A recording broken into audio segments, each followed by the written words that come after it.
Congressman Brad Wenstrup, a member of the House Armed Services and Veterans Affairs Committees. He's also a member of the House Republican Doctors Caucus. Great to have you with us, Congressman. Nice to be with you. Let's start with the vote. The vote carries in the House.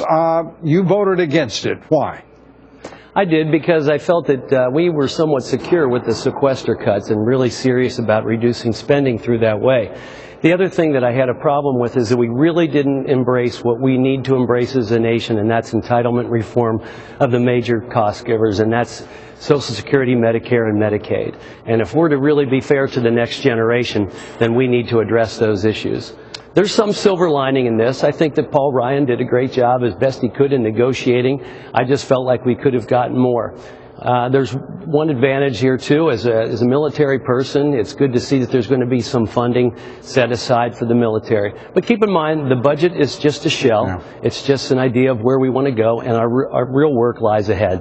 Congressman, when I talk with you, talking with a physician, a reservist, a doctor serving in the reserves, a congressman of serious purpose, I always enjoy that. I'm frankly a little surprised at the no vote, and for this reason, if I may. The idea that the minority in the House or the majority, but the minority in government, that is, with the Senate controlled by the Democrats, the White House controlled by a Democratic president. It is their responsibility to deal with the issues that you mentioned. We have seen what happens when you guys take on issues that are beyond your power of influence. The shutdown, which is, I think you would agree, an unfortunate approach to governance. That is, to shut down the very government for which you are responsible.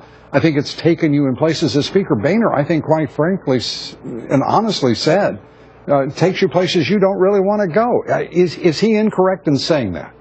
Well, I don't think he's incorrect in saying that. You know, I just felt that we could have done a little bit better. I will have to tell you, since I've been here, this is probably one of the toughest votes I've had to take, because there were several good things within this budget package. But I just felt like we could have done more, and I felt that my constituents feel the same way, and I do represent them. So that was part of it. But there's still a lot of work to be done. We'll work within this budget plan, and I think that there's a lot of gains that can be made. But I do still contend that we've got to get serious about entitlement reform if we're truly going to make some progress on behalf of the American people. No, I think that that's right. I think most Americans would agree with you. I think that also most Americans are bright enough and aware enough and knowledgeable enough to know that you do not have the power, controlling just the House, to influence that. And then I think to the election of 2012, and my Lord, Congressman, I think, what did Governor Romney as a candidate for president say about entitlements? What was his plan to constrain entitlements? What was the platform of the Republican Party? And my Lord, I can't tell you that there was very much there at all, to put it in nice terms. The values are expressed, and I think appropriate. But it seems to me that the Republicans have, frankly, a far more urgent and important mission here, and that is to relate to the middle class and those who aspire to it, to talk about their prosperity. Right now has eluded this president and his party, yes, with more than 20 million people unemployed, jobs not being created at a rate that is rational. He talks about the great defining issue of our time as being income inequality. I think the president is entirely wrong. I think the fact is, the issue is, will we be a nation of independent, self-reliant citizens, or will we be a dependent, frankly, passive, citizenry? I couldn't agree with you more. I think that people are even losing the spirit to find the American dream.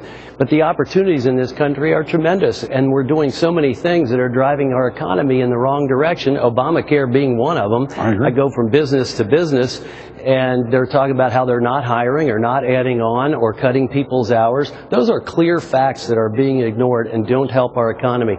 You go to things like energy, and you had a little piece on there about that. Right. This country, God shed His grace on me. We are so lucky in this country to have the resources that we have.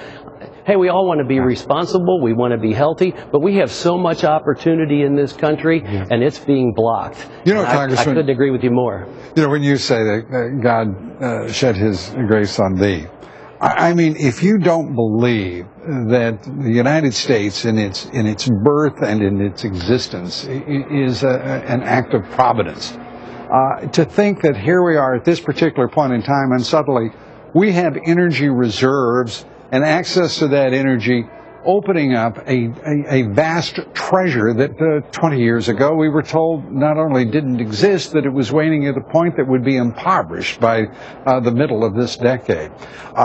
Congressman, it's always good to talk with you. You get the last word.